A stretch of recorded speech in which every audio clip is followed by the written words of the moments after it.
Praise the Lord. യേശുവിൽ പ്രിയപ്പെട്ടവരെ, കരുതാം വലിയ വേലക്കാരെ ഈ പ്രോഗ്രാമിലേക്ക് ഏവരെയും സ്വാഗതം ചെയ്യുന്നു. കേരള സഭ ആഗോള സഭയുടെ മുമ്പിൽ മാതൃകയായിട്ട് നിൽക്കുന്നൊരു കാലഘട്ടമാണ്.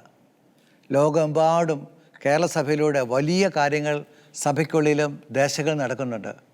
ഇപ്രകാരമുള്ള ശക്തമായ പ്രവർത്തനത്തിൻ്റെ അടിസ്ഥാനമായിട്ട് പ്രധാനമായിട്ട് വരുന്ന പ്രിയപ്പെട്ടവരെ അൽമായരുടെ സമർപ്പണവും അവരുടെ പ്രവർത്തനങ്ങളും മുന്നേറ്റങ്ങളുമാണ്. ഈ അൽമായ മുന്നേറ്റം വഴി കഴിഞ്ഞ കാലങ്ങളിൽ സഭയിലുണ്ടായ വലിയ കാര്യങ്ങൾ ഏറ്റുപറഞ്ഞ് നന്ദി പറയാനും അതോടൊപ്പം ഈ കാലഘട്ടത്തിൽ പ്രത്യേകിച്ച് കൊറോണ വൈറസ് മുഖാന്തരമുണ്ടായ കാലഘട്ടത്തിലെ ശുശ്രൂഷയിൽ വന്നിരിക്കുന്ന കുറേ ബുദ്ധിമുട്ടുകളുണ്ട്. അവരുടെ ബുദ്ധിമുട്ടുകളെ ഒന്ന് നിങ്ങളുടെ മുമ്പിൽ കൊണ്ടുവരുവാനും ഇതിന് നമുക്ക് എപ്രകാരം കൈകൾ കോർത്ത് അവരെ സഹായിക്കാം, ഈ വിഷയത്തെക്കുറിച്ചാണ് ഇന്നിവിടെ പങ്കുവെക്കുന്നത്. ഈ വിഷയം നിങ്ങളുമായി പങ്കുവെക്കുവാൻ എത്തിയിരിക്കുന്നത് കേരള സഭയിലെ അതീവ ശ്രേഷ്ഠരായ അൽമായ ശുശ്രൂഷ നേതൃത്വം കൊടുക്കുന്ന വ്യക്തികളാണ്. അവരെ നമുക്ക് പരിചയപ്പെടാം. Joyson Vadakkanchery, intercession for India. 2003 ഈശോയെ അറിഞ്ഞത്. എറണാകുളത്ത് ബിസിനസ് നടത്തിക്കൊണ്ടിരിക്കുമ്പോഴാണ് കർത്താവിൻ്റെ വചനം ഹൃദയത്തിലേക്ക് കടന്നു വന്നപ്പോൾ ബിസിനസ് എല്ലാം വേണ്ടെന്ന് വെച്ച് ഇന്ന് ഇന്ത്യക്ക് വേണ്ടി ദിവസം 1,00,000 ജപമാല ചെല്ലുന്ന ഒരു മിനിസ്ട്രിയായി കർത്താവ് ഉയർത്തിയത്. എൻ്റെ പേര് തോമസ് കുര്യൻ. ബെത്ലഹേം മിനിസ്ട്രി, കോട്ടയത്താണ് വീട്. 85 നവീകരണ അനുഭവത്തിലൂടെ ക്രിസ്തുവിനെ കണ്ടുമുട്ടി ഇന്ന് വരെയും കർത്താവിൻ്റെ വേലയിൽ മുന്നോട്ട് പോയിക്കൊണ്ടിരിക്കുന്നു. സീറ്റ്ലി ഫിയാത്ത് മിഷൻ തൃശ്ശൂർ. എൻ്റെ പേര് സന്തോഷ് ടി. ഞാൻ കോട്ടയത്ത് ക്രിസ്ത്യൻ മിനിസ്ട്രിയിൽ പ്രവർത്തിക്കുന്നു. ഞാൻ കഴിഞ്ഞ 1983 നവീകരണ അനുഭവത്തിലേക്ക് വരുന്നത്. അന്നു മുതൽ ദൈവകൃപയാൽ ഇന്ന് വരെയും ശുശ്രൂഷാ രംഗത്ത് നിൽക്കാൻ ദൈവം കൃപ തന്നിരിക്കുന്നു.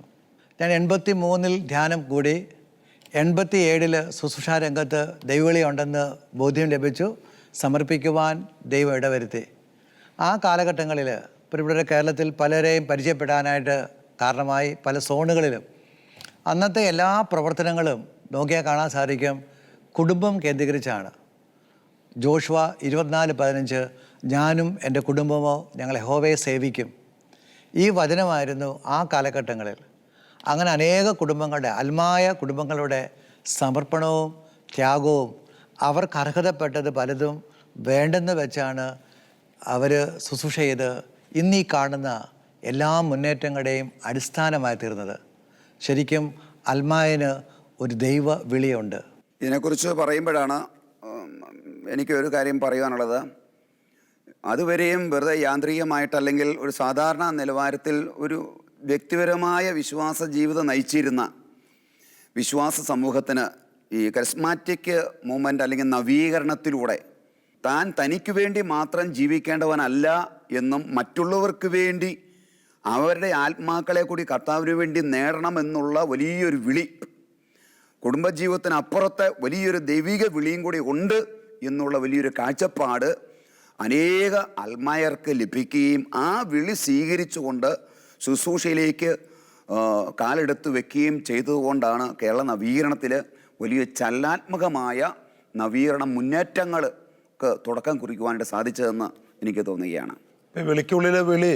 ഇപ്പം ഞാനൊരു സാധാരണക്കാരനായി എറണാകുളത്ത് ജീവിച്ചുകൊണ്ടിരിക്കുമ്പോൾ 4 സ്ഥാപനങ്ങൾ ഏകദേശം 10-25ഓളം സ്റ്റാഫായിട്ട് ജീവിച്ചുകൊണ്ടിരിക്കുമ്പോഴാണ് ഒരു ധ്യാനം കൂടുമ്പോൾ ആദ്യം നീ അവിടുത്തെ രാജ്യവും നീതിയും അന്വേഷിക്കുക, ബാക്കിയെല്ലാം കൂട്ടിച്ചേർക്കുന്ന വചനം ഹൃദയത്തിലേക്ക് വന്നപ്പോൾ ഈ ലോകത്തിലത്തെ എല്ലാ കാര്യങ്ങളും വേണ്ടാന്ന് വെച്ച് ഇറങ്ങി പുറപ്പെട്ടു. അന്ന് പലരും എൻ്റെ അടുത്ത് പറഞ്ഞായിരുന്നു ഇതൊരു പ്രാന്തനായി പോയെന്ന്. ഭാര്യയും 3 മക്കളായി നല്ല രീതിയിൽ പ്രവർത്തിച്ചുകൊണ്ടിരിക്കുന്ന ഒരു വ്യക്തി ഇതാ സുവിശേഷം പിടിച്ചുകൊണ്ട് ഇറങ്ങി പുറപ്പെടുക. പക്ഷെ ഇന്ന് എനിക്ക് നല്ലൊരു അഭിമാനമാണ്.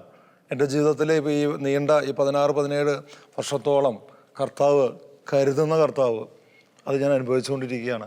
എൻ്റെ വിളി ഞാൻ മനസ്സിലാക്കിക്കൊണ്ടിരിക്കുക. ഞാൻ നവീകരണത്തിലേക്ക് കടന്നു വരുന്നത് 87 ആ സമയങ്ങളിൽ ഒരു 7ാം ക്ലാസ് 8ാം ക്ലാസ് പഠിക്കുന്ന സമയത്താണ് നവീകരണത്തിലേക്ക് കടന്നു വരുന്നത്, ആദ്യത്തെ ധ്യാനം കൂടുന്നത്. അങ്ങനെ 2006 ഒരു മുഴുവൻ സമയം ശുശ്രൂഷകനാവുന്നത്. ആ സമയമാകുമ്പോഴേക്കും ഞാൻ ബിസിനസ് ചെയ്യാണ്. കല്യാണം കഴിഞ്ഞ് എൻ്റെ 3 മക്കളുണ്ട്. ഇന്നെനിക്ക് 6 മക്കളുണ്ട്. അങ്ങനെ ആ സമയത്ത് 3 മക്കളായിട്ട് മുഴുവൻ സമയം ശുശ്രൂഷനായിട്ട് ഇറങ്ങുന്ന സമയത്ത് എല്ലാവർക്കും എതിർപ്പായിരുന്നു. അതായത് എൻ്റെ കൊലീഗ്സിനും വീട്ടുകാർക്കും. കാരണം എന്തിനീ ബിസിനസ് എല്ലാം വേണ്ടെന്ന് വെച്ച് മുഴുവൻ സമയം ഇറങ്ങണം. ഇന്ന് അനേകർ ഈ ഒരു വിളി കിട്ടിയിട്ട്, കർത്താവിൻ്റെ വിളി കിട്ടി അനേകർ കർത്താവിന് വേണ്ടി ചെയ്തുകൊണ്ടിരിക്കുന്ന ജോലി വേണ്ടെന്ന് വെച്ച്, ഇപ്പോൾ ഞാൻ ആയിരിക്കുന്ന ഫിയാത്ത് മിഷൻ്റെ അകത്ത് ഗവൺമെൻറ് ജോലി ഉണ്ടായിരുന്നത് റിസൈൻ ചെയ്തിട്ട് മുഴുവൻ സമയം ശുശ്രൂഷകനായിട്ട് ഒറീസയിൽ വർക്ക് ചെയ്യുന്നിട്ട് ഒരാൾ, വലിയ ശമ്പളം കിട്ടുന്ന ആളാണ്. പക്ഷെ അത് വേണ്ടാന്ന് വെച്ചു. അതുപോലെ 2 ഡോക്ടേഴ്സ് കണ്ണൂരിൽ നിന്ന്, അവർ ഡോക്ടേഴ്സാണ്, ഇവിടെ നല്ല പ്രാക്ടീസ് ചെയ്യുന്നതാണ്. അവർ ഒറീസയിൽ നമ്മളൊപ്പം കുറേ നാളുണ്ടായിരുന്നു. അതേപോലെ ഞങ്ങൾ ഈ അടുത്ത് ഞങ്ങളുടെ കൂട്ടത്തിൽ ഒരു കുറച്ച് ഷോർട്ട് ടേം ശുശ്രൂഷയ്ക്കായിട്ട് വന്നതാണ്. ആൾ M.Tech UK എടുത്തിട്ട് ആൾ കർത്താവിന് വേണ്ടി പ്രവർത്തിക്കണം. അങ്ങനെ ഫിയാത്ത് മിഷൻ്റെ പ്രസ്സിലത്തെ കാര്യങ്ങൾ മുഴുവൻ നോക്കിയിരുന്നത് ആളായിരുന്നു. അത് M.Tech UK കഴിഞ്ഞിട്ടുള്ളതാണ്. ആൾ വേറെ ഒന്നും പ്രതീക്ഷിച്ചിട്ടല്ല കർത്താവിനെ ശുശ്രൂഷ ചെയ്യണം. ഈ ഒരു ശുശ്രൂഷയ്ക്ക് വേണ്ടി അനേകർ ഇങ്ങനെ ഇറങ്ങിയിട്ടുണ്ട്. ഈ ഒരു കാര്യം, അപ്പോൾ ഈ ഫിയാത്ത് മിഷൻ്റെ എന്താണ് ഫിയാത്ത് മിഷൻ ചെയ്യുന്ന പ്രവൃത്തി 1 മിനിറ്റ് കൊണ്ടൊന്ന് പറയാൻ പറ്റുമോ? അതായത് ബൈബിളില്ലാത്ത ആൾക്കാരിലേക്ക്, ഈ ലോകത്തിൽ ബൈബിളില്ലാത്ത ആൾക്കാരിലേക്ക്, എല്ലാ കുടുംബങ്ങളിലേക്കും ഒരു ബൈബിൾ എത്തിക്കുക എന്നുള്ളതാണ് വലിയ സ്വപ്നമായിട്ട് നടക്കുന്ന ഒരു ഗ്രൂപ്പാണ് ഫിയാത്ത് മിഷൻ. എത്ര ലക്ഷം പേർക്ക് കൊടുത്തായിരുന്നു? ഇപ്പോൾ 10 ലക്ഷത്തിന് മേലെ ബൈബിൾ ഇപ്പോൾ കൊടുത്തു കഴിഞ്ഞിട്ടുണ്ട്. ഇപ്പോൾ ആഫ്രിക്കയിൽ 3 രാഷ്ട്രങ്ങളിലും ഇന്ത്യയിൽ 23 ഭാഷകളിലും ബൈബിൾ പ്രിന്റ് ചെയ്ത് ഡിസ്ട്രിബ്യൂട്ട് ചെയ്തുകൊണ്ടിരിക്കുകയാണ്. എനിക്ക് തോന്നുന്നത് ശരിക്കും ആത്മായ മുന്നേറ്റം. ഇപ്പോൾ വാസ്തവത്തിൽ ക്രിസ്റ്റീൻ മേരിക്കുടി ചേച്ചി വ്യക്തിക്ക് ഒരു കോള് കിട്ടുന്നു, ചേച്ചി അതിനോട് സമർപ്പണം അല്ലെങ്കിൽ ആമയും പറയുന്നു. ഇപ്പം നമ്മൾ നോക്കുമ്പോൾ ക്രിസ്റ്റീൻ ധ്യാനകേന്ദ്രം, ക്രിസ്റ്റീൻ മൂവ്മെൻറ്റ് ശരിക്കും ഒരു വ്യക്തിയുടെ സമർപ്പണം, അതുവഴി കൊടുത്ത വിലയും കൊണ്ട് കർത്താവ് പണിതുയർത്തിയിരിക്കുകയാണ്. ഒരു അൽമായ വിളിക്ക് ഉത്തരം കൊടുത്തത്.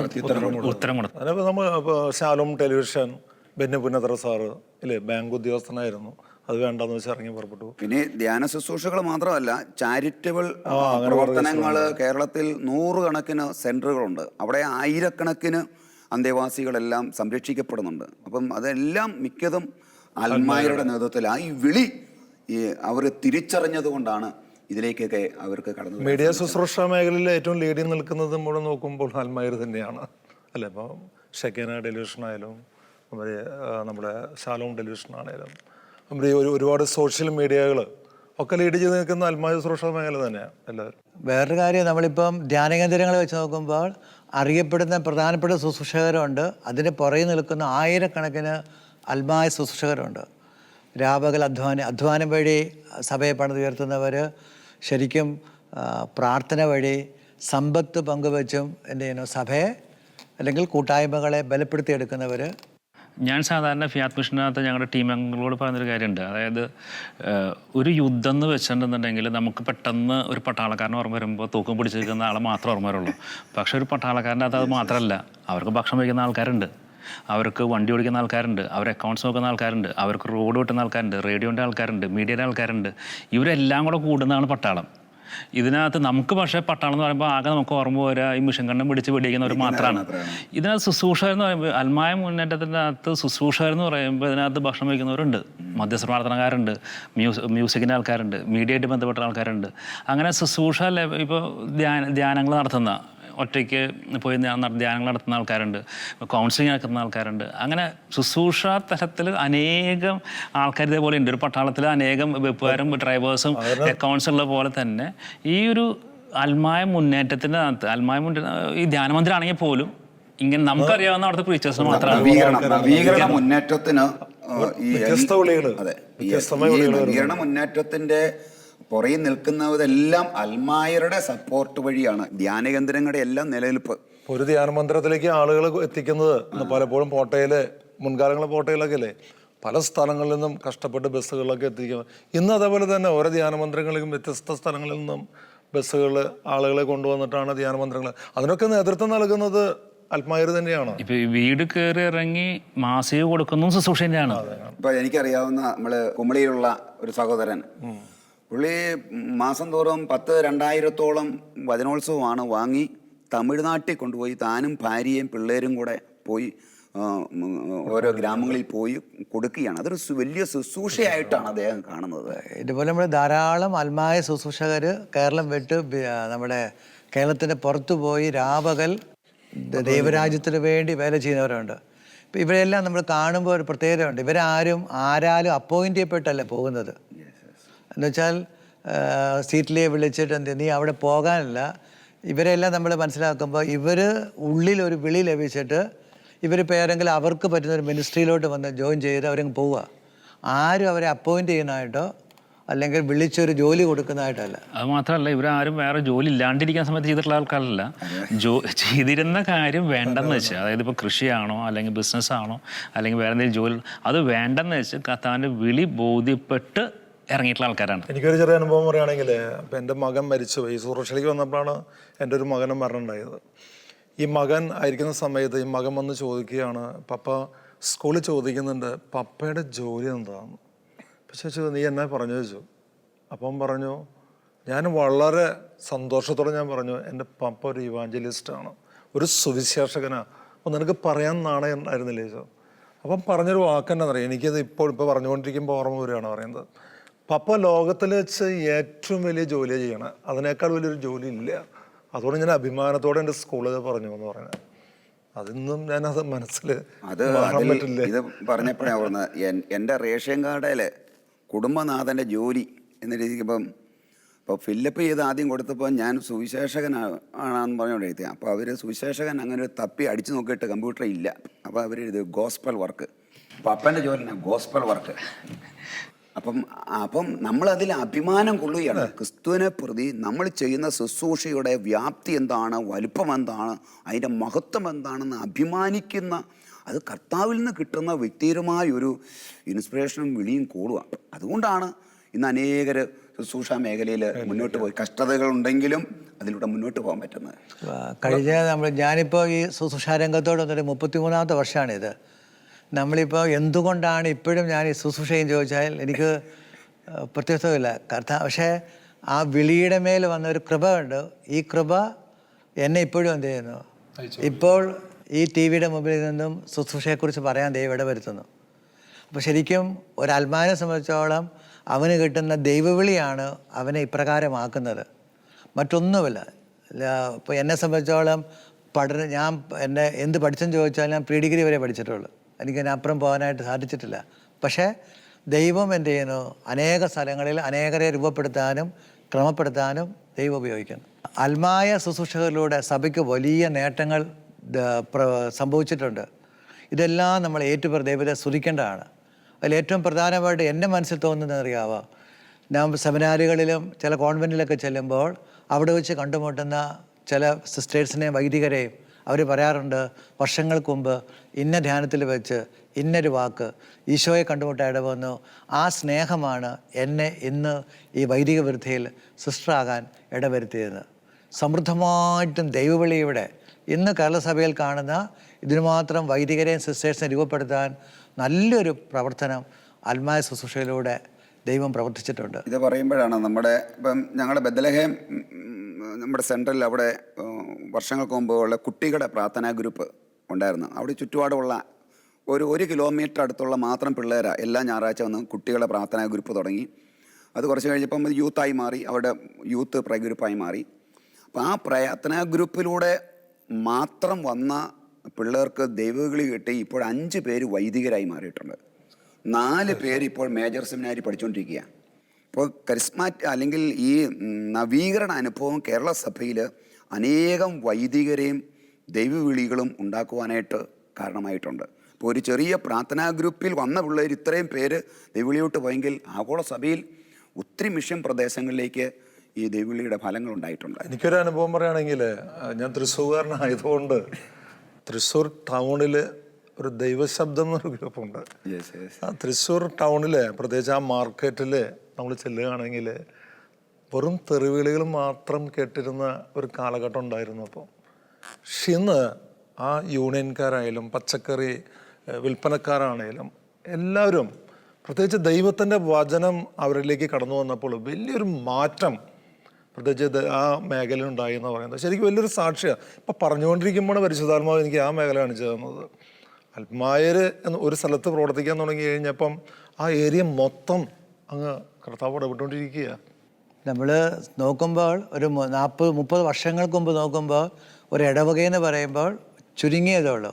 പെരുന്നാള് അല്ലെങ്കിൽ വർഷത്തിലൊക്കെ ഒരു ചെറിയൊരു ധ്യാനം, അതാണ് ആത്മീയ പ്രവർത്തനങ്ങളായിട്ടിരുന്നത്. ഇന്ന് നമ്മൾ നോക്കുമ്പോൾ കാണാൻ സാധിക്കും നൂറുകണക്കിന് വ്യത്യസ്തമായ മിനിസ്ട്രികളെല്ലാം ഫങ്ഷൻ ചെയ്ത്. ഈ മിനിസ്ട്രികളെല്ലാം നമ്മളതിൻ്റെ ശരിക്കും കാര്യങ്ങൾ പഠിക്കുമ്പോൾ കാണാൻ സാധിക്കും അതിൻ്റെ പുറകിലുള്ള അൽമായൻ്റെ സാന്നിധ്യവും സമർപ്പണവും പ്രവർത്തനങ്ങളും. ഒരുപാട് ആതുരാലയങ്ങൾ, പ്രധാനത്തിന് ഞാനായിരിക്കുന്ന ഒരു ധ്യാന മന്ദിരത്തിൽ എനിക്ക് ഞങ്ങൾ ധ്യാനമന്ദിരം വരുന്നതിനേക്കാൾ മുമ്പ് ധ്യാനം നടക്കുന്നുണ്ട്.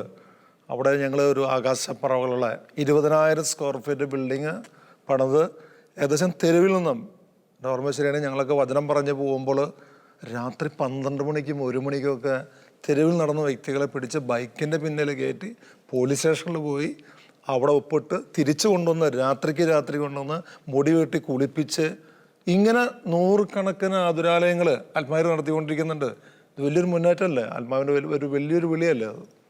കേരള സഭയിലെ ഏറ്റവും ചലനാത്മകമായ ഒന്നാണ് ഷാലോം എന്ന് പറയുന്നത്. അപ്പോൾ ഷാലോം ആ മിനിസ്ട്രി കേരള സഭയിൽ വലിയൊരു ഒരു കോൺട്രിബ്യൂഷൻ ചെയ്തിട്ടുണ്ട്, വലിയൊരു നവീകരണത്തിന് വേണ്ടിയിട്ട്.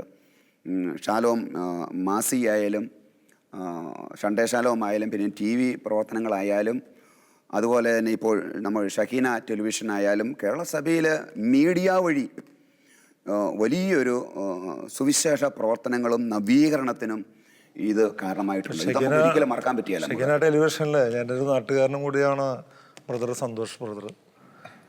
ഞാൻ ചെറുപ്പം മുതൽ തന്നെ ഞാൻ പലപ്പോഴും ആ സഹോദരൻ കണ്ടുകൊണ്ടിരിക്കുകയാണ്. ആള് ജീസസ് യൂത്തും പ്രവർത്തനമൊക്കെ ആയിട്ട്. പക്ഷെ ആൾക്ക് കിട്ടിയ വിളിയിൽ അടിയുറച്ചു നിന്നുകൊണ്ട് ശരിക്കും കേരളത്തിനല്ല ഭാരത സഭയ്ക്ക് തന്നെ വലിയൊരു മാതൃകയായി മാറിക്കൊണ്ടിരിക്കുക. ഒരു സുവിശേഷകനെ ദൈവം എത്രമാത്രം വളർത്തുന്നു എന്ന് നേരിട്ട് കൊണ്ടിരിക്കുക. അപ്പം ദൈവം ഓരോ വ്യക്തിയും വിളിക്കുമ്പോൾ ആത്മായൻ എന്നൊരു വ്യക്തി എന്ന് പറയുന്നത് നിസ്സാരണക്കാരനല്ല എന്നാണ് ഈ സമയം ദൈവം കാണിച്ചു തരുന്നത്. സീറ്റിൽ വരുത്തുന്ന എന്താണ് ചേർത്ത് പറയാനുള്ളത്? അതായത് ഇപ്പം ഈ ഒരു ധ്യാനത്തിലൂടെ കിട്ടിയ അനുഭവത്തിലൂടെ വെച്ച് തന്നെയാണ് ഒരു മുഴുവൻ സമയം ശുശ്രൂഷകനായാലും അതിനുശേഷം ഇപ്പോൾ കർത്താവ് തന്ന ഒരു വെളിപാടനുസരിച്ച് തന്നെയാണ് ബൈബിൾ പണ്ടിങ്ങിലേക്ക് കടന്നതും. ഇപ്പോൾ ഇത്രയധികം പേർക്ക് ബൈബിൾ കൊടുക്കാനും, അതായത് ഇതിനകത്ത് മുഴുവൻ അൽമാര് മാത്രമാണ്, അതായത് ഏറ്റവും ചെറിയ ബൈൻഡിങ് എന്ന് പറഞ്ഞാൽ ചെറിയ പണിയടക്കം അനേകം അമ്മച്ചിമാർ വന്നിട്ടാണ് ഈ ബൈൻഡിങ്ങിൻ്റെ ഓരോ പ്രോസസ്സിലും സഹായിക്കണത്. അങ്ങനെ കുറേ അൽമായ ശുശ്രൂഷകരുടെ ഒരു കൂട്ടായ്മയാണ് ഇത്. അതിൻ്റെ ഒരു റിസൾട്ടാണ് ഇത്രയധികം ബൈബിൾ ഇറങ്ങണത്. ഇപ്പോൾ ഈ പറഞ്ഞ പ്രവർത്തനങ്ങളെല്ലാം നോക്കുമ്പോൾ പുറമേ നിന്ന് ഒരാൾ ചിന്തിക്കുമ്പോൾ ഇതെന്തോ ഒരു അത്ഭുതമാണ്, ഇതെങ്ങനെ സാധിക്കുന്നു? കാരണം ഏതൊരു മിനിസ്ട്രിയും ഫങ്ഷൻ ചെയ്യണമെങ്കിൽ സമ്പത്ത് വേണം. ഇതെവിടുന്ന് വരുന്നു എല്ലാം വാസ്തവം അവിടെയാണ് എനിക്ക് പെട്ടെന്ന് മനസ്സിൽ വന്നതാണ്. 1 കൊറിന്തോസ് 15:10 പറയുന്നുണ്ട്, പൗലോസ്യ പറയുന്നത്, ഞാൻ എല്ലാവരേക്കാൾ കൂടുതൽ അധ്വാനിക്കുന്നു, ഞാനല്ല അധ്വാനിച്ചത്, എന്നിൽ കുടികൊള്ളുന്ന ദൈവകൃപയാണ്. ശരിക്കും വിളിയുള്ള അൽമായനിലൂടെ ദൈവം എന്ത് ചെയ്യുന്നു? ശക്തമായിട്ട് ഇടപെട്ടുകൊണ്ടിരിക്കും. ശരിക്കും ദൈവപരിപാലന എന്നും ഞങ്ങളുടെ ഈ മിഷൻ്റെ അകത്ത് എന്നും ഞങ്ങൾക്കിത് കാണാൻ സാധിച്ചിട്ടുണ്ട്. ഇപ്പോൾ കേരളത്തിന് പുറത്താണെന്നുണ്ടെങ്കിലും അനേക ശുശ്രൂഷകരുണ്ട്. ഇത് കർത്താവിൻ്റെ ഒരു പരിപാലന എന്നും കാണാൻ പറ്റിയിട്ടുണ്ട്. ഞാൻ വെച്ചെങ്കിൽ ഇൻ്റർസെഷൻ ഫോർ ഇന്ത്യ അത് പറയുമ്പോൾ തന്നെ ഞാൻ ഡൽഹിയിൽ സിസ്റ്റേഴ്സിനെ ധ്യാനിപ്പിച്ചുകൊണ്ടിരിക്കുമ്പോഴാണ് ഈ ഒരു വിഷയം കിട്ടിയത്. അങ്ങനെ ഇന്ത്യക്ക് വേണ്ടി ദിവസം ഒരു കൊന്ത ചെല്ലണം എന്നുള്ള വിഷയം കിട്ടി. അങ്ങനെ പിതാക്കന്മാരോട് സംസാരിച്ച് റാഫേൽ തട്ട് പിതാവ് അതിനെ മറുപടി തന്ന് തൃശ്ശൂർ ദൈവശബ്ദം കൺവെൻഷൻ ഗ്രൗണ്ടിൽ വെച്ച് ഉദ്ഘാടനം ചെയ്ത് ഏകദേശം 1,10,000 പേരെ ദിവസവും ഭാരതത്തിന് വേണ്ടി പ്രാർത്ഥിക്കുന്ന വലിയൊരു സൈന്യത്തെ ഉണ്ടാക്കിയെടുക്കാൻ പറ്റി. ഇതുമാത്രമല്ല, വ്യത്യസ്ത സ്ഥലങ്ങളിൽ നിന്ന് മധ്യസ്ഥ പ്രാർത്ഥന നടത്താനും അവർ തന്നെ മീഡിയ ശുശ്രൂഷകളും ഇന്നും തൃശ്ശൂർ ടൗണിൽ 8 വർഷത്തിലധികമായി മുടങ്ങാതെ 10-100 പേർക്ക് ഭക്ഷണം കൊടുത്തുകൊണ്ടിരിക്കുക.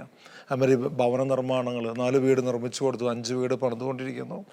ഈ ഒരു ഇൻസ്പിറേഷൻ കിട്ടിയത് കർത്താവിൻ്റെ വിളി എന്നിൽ നിറഞ്ഞതുകൊണ്ടല്ലേ? ഈ ആൽമായര് ബൈബിള് വായിക്കാൻ തുടങ്ങിയത് തന്നെ ഈ നവീകരണം വന്നതിന് ശേഷം. അതിനു മുമ്പ് ബൈബിൾ എടുക്കാൻ പാടില്ല, തുറക്കാൻ പാടില്ല, അങ്ങനെ ഒരു ചിന്താഗതി ഉണ്ടായിരുന്നു. പക്ഷേ ഈ നവീകരണം വന്ന് ആ മുന്നേറ്റത്തിലൂടെ വലിയൊരു കൊടുങ്കാറ്റ് വന്ന് എല്ലാ വീടുകളിലും ഒന്നിലധികം ബൈബിളുകൾ സ്വന്തമാക്കാനും എല്ലാവരും വചനം വായിക്കാനും പഠിക്കാനും ശ്രമിച്ചു എന്നുള്ളത് വളരെ ഇതാണ്. പിന്നെ പല മിനിസ്ട്രികൾ വന്നു. ഇപ്പോൾ പ്രോ ലൈഫ് മിനിസ്ട്രി അങ്ങനെയുള്ള അനേകം കുഞ്ഞുങ്ങളൊക്കെ ഇല്ലാതെ ശുഷ്കിച്ചു കൊണ്ടിരിക്കുന്ന കുടുംബങ്ങളായിരുന്നു. അപ്പം അങ്ങനെ അവസ്ഥയിലാണ് ഈ വിളി കിട്ടി കൂടുതൽ കുഞ്ഞുങ്ങൾക്ക് ജന്മം കൊടുക്കണം എന്നുള്ള ഒരു കാഴ്ചപ്പാടിലോട്ട് വരികയും അനേകം പ്രോ ലൈഫേഴ്സ് മുമ്പോട്ട് വന്ന് കൂടുതൽ കുഞ്ഞുങ്ങൾക്ക് ജന്മം കൊടുക്കുന്ന കുടുംബങ്ങൾ ഉണ്ടാകുകയും, കുഞ്ഞുങ്ങളില്ലെങ്കിൽ ഇനി സഭയുണ്ടോ? വിശ്വാസികളില്ലെങ്കിൽ സഭയില്ല. ദൈവവിളി ഉണ്ടാകണമെങ്കിൽ കുഞ്ഞുങ്ങൾ വേണം. അപ്പോൾ ആ ഒരു കാഴ്ചപ്പാടിലേക്ക് 2ഉം 3ഉം കുഞ്ഞുങ്ങളുണ്ടായിരുന്ന അല്ലെങ്കിൽ കുടുംബങ്ങളുണ്ടായിരുന്നവർ 5, 6, 7, 8, 10, 12, ഇപ്പം എനിക്ക് തന്നെ 8 പിള്ളേരാണ് ഉള്ളത്. 8 ആൺപിള്ളേരാണ് ഉള്ളത്. അപ്പോൾ അത് ദൈവം തന്നതാണ്, ദൈവത്തിൻ്റെ വിളിയാണ് എന്ന് മനസ്സിലായതുകൊണ്ടാണ്. ഇപ്പോൾ എൻ്റെ വൈഫിൻ്റെ ബ്രദറ്, അദ്ദേഹം കോളേജ് ലെക്ചറാണ്, അദ്ദേഹത്തിന് ഇപ്പം 14ാമത്തെ കുട്ടിയാണ്. അപ്പം ഇങ്ങനെയുള്ള വിളികൾ ദൈവത്തിൽ നിന്ന് സ്വീകരിച്ചത് കൊണ്ടാണ് ഈ പരിഹാസങ്ങളൊക്കെ ചില ഉണ്ടാകുമ്പോഴും അതിനെ തരണം ചെയ്തുകൊണ്ട് മുന്നോട്ട് പോകാൻ പറ്റുന്ന, ഇത് ദൈവവിളിയാണെന്നുള്ള ആ തിരിച്ചറിവ് കിട്ടിയത് കൊണ്ടാണ്.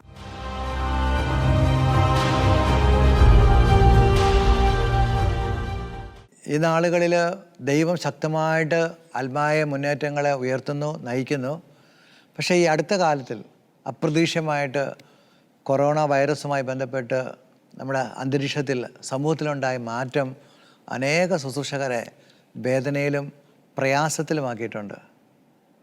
പ്രത്യേകിച്ച് ഞാൻ ഓർക്കുന്നത്, എൻ്റെ കൂടെ വർക്ക് ചെയ്യുന്ന ഒരു വ്യക്തി, അദ്ദേഹം തമിഴ്നാട്ടിൽ ഒരു ശുശ്രൂഷയ്ക്ക് പോയതാണ്. പക്ഷേ അദ്ദേഹത്തിന് പുറപ്പെടുന്ന സമയത്ത് കംപ്ലീറ്റ് ലോക്ക്ഡൗൺ വന്നതോടുകൂടി എത്താൻ പറ്റിയില്ല. ഇപ്പോൾ ഏകദേശം 1 മാസം കഴിഞ്ഞു. അദ്ദേഹം ഇപ്പോഴും അവിടെ ആയിരിക്കും. അദ്ദേഹത്തിൻ്റെ കുടുംബം ഇവിടെയുണ്ട്. ഇതുപോലെ വ്യത്യസ്തമായ രീതിയിൽ അനേക ശുശ്രൂഷകർ ഇപ്പോൾ ഞെരുക്കത്തിൽ, വേദനയിൽ കഴിയുന്നുണ്ട്. അപ്പോൾ എനിക്ക് തന്നെ തിരുവനന്തപുരത്ത് നിന്ന് ഒരു ബ്രദർ എന്നെ വിളിച്ച് പറയുകയാണ്, വളരെ സാമ്പത്തികമായി ഞെരുക്കത്തില്ലാന്ന് പറയുന്നത്. ഭാര്യയെ ഓപ്പറേഷന് വേണ്ടിയിട്ട് 2-3 പ്രാവശ്യം തിരുവനന്തപുരം മെഡിക്കൽ കോളേജിലേക്ക് കൊണ്ടുപോയി. ഒപ്പം തന്നെ റേഷനറി ലഭിക്കുന്നുണ്ടെങ്കിലടക്കം ഈ മരുന്നിന് വേണ്ടി ഒരുപാട് കഷ്ടപ്പെട്ടുകൊണ്ടിരിക്കുകയാണെന്ന് പറയുന്നത്. എന്നിട്ട് ഞാൻ ഈ ബ്രദറിനെയാണ് വിളിച്ച് ഞാൻ പറഞ്ഞത്, എന്തെങ്കിലും സഹായിക്കാൻ പറ്റുമെന്ന്. അങ്ങനെ ബ്രദറിന് അക്കൗണ്ട് നമ്പറാണ്. ഒപ്പം തന്നെ വേറൊരു സംഭവം വെച്ചെങ്കിൽ, ഞങ്ങൾ ഒരുമിച്ച് വചന പ്രൊഫഷർ ഒരുമിച്ച് ഫോൺ വിളിച്ചുകൊണ്ടിരിക്കുന്ന സമയത്ത് ഒരു സഹോദരൻ കരഞ്ഞു പറഞ്ഞൊരു ഭാഗമുണ്ട്. മരുന്ന് മേടിക്കാനായി മെഡിക്കൽ ഷോപ്പിലേക്ക് പോയി കഴിഞ്ഞപ്പോൾ, അമ്മയ്ക്ക് വേണ്ടിയിട്ടാണ്. പക്ഷെ അവിടെ ചെന്ന് കഴിഞ്ഞപ്പോൾ ആ മരുന്ന് മേടിക്കാൻ പൈസ മുഴുവനായിട്ടില്ല. തിരിച്ച് ഭയങ്കര വേദനയോടുകൂടെ തിരിച്ച് വീട്ടിലേക്ക് വരുന്നത്.